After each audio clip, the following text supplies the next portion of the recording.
শীতের এক কুয়াশাচ্ছন্ন সন্ধ্যা। ছোট্ট একটা গ্রাম, নাম তার শালবন। চারদিকে ঘন গাছপালা, বিশেষ করে বড় বড় শালগাছের জন্যই এই নাম। কিন্তু একটা জায়গা ছিল যেটা সবাই এড়িয়ে চলত।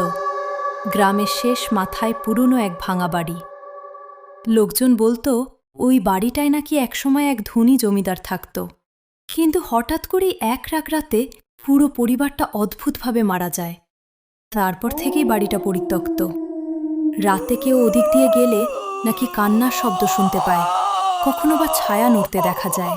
একদিন শহর থেকে রাহাত নামের এক ছেলে তার দাদার বাড়িতে বেড়াতে আসে।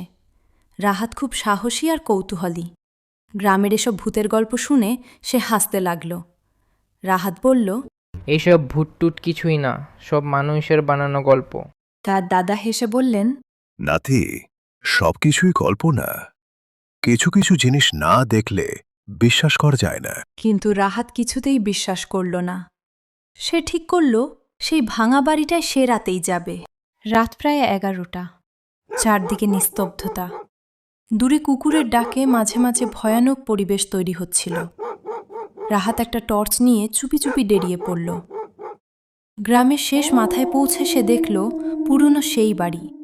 দেয়াল ভাঙা, জানলা নেই, দরজাটা আধ খোলা। বাতাসে দরজাটা কুকিয়ে উঠছে। রাহাত একটু থামল, কিন্তু তারপর সাহস করে ভেতরে ঢুকে পড়ল। ভেতরে ঢুকতেই সে এক অদ্ভুত ঠান্ডা অনুভব করল, যেন হঠাৎ করে তাপমাত্রা অনেক নিচে নেমে গেছে। তার টর্চের আলোয় দেখা গেল ধুলো জমে আছে সব জায়গায়, মাকড়সার জাল ছেয়ে গেছে। হঠাৎ একটা শব্দ, ঠক ঠক। রাহাত থমকে দাঁড়াল এবং চিৎকার করে বলল, কে?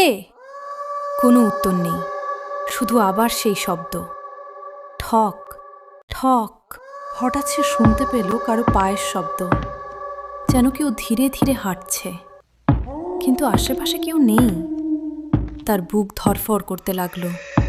তারপর হঠাৎ তার টর্চটা বন্ধ হয়ে গেল। এবার পুরো অন্ধকার।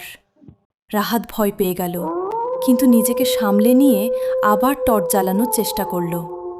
কয়েকবার চেষ্টা করার পর টর্চটা আবার জ্বলে উঠল। আর তখনই সে দেখল দেয়ালের পাশে একটা ছায়া দাঁড়িয়ে আছে, একজন মানুষের মতো, কিন্তু পুরোটা কালো। কোনো মুখ নেই, শুধু অন্ধকার একটা অবয়ব। রাহাত স্থির হয়ে গেল। ছায়াটা ধীরে ধীরে তার দিকে এগিয়ে আসতে লাগল। তুমি কেন এসেছ? আমি শুধু দেখতে এসেছি। ছায়াটা বলল। এটা আমাদের জায়গা, তুমি এখান থেকে চলে যাও। হঠাৎ চারদিকে কান্নার শব্দ ভেসে আসতে লাগল, যেন অনেক মানুষ একসাথে কাঁদছে। বাতাস ঠান্ডা থেকে আরও ঠান্ডা হয়ে গেল। রাহাত দৌড় দিতে চাইল, কিন্তু তার পা যেন আটকে গেছে। ছায়াটা আবার এগিয়ে এলো। আমরা এখানে আটকে আছি, কেউ আমাদের মুক্তি দেয় না।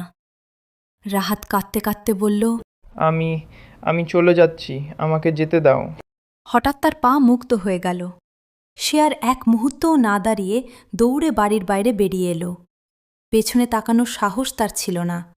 সে দৌড়াতে দৌড়াতে দাদার বাড়িতে ফিরে এলো। পরের সকালে সবাই দেখল রাহাত জ্বর নিয়ে শুয়ে আছে, তার শরীর কাঁপছে।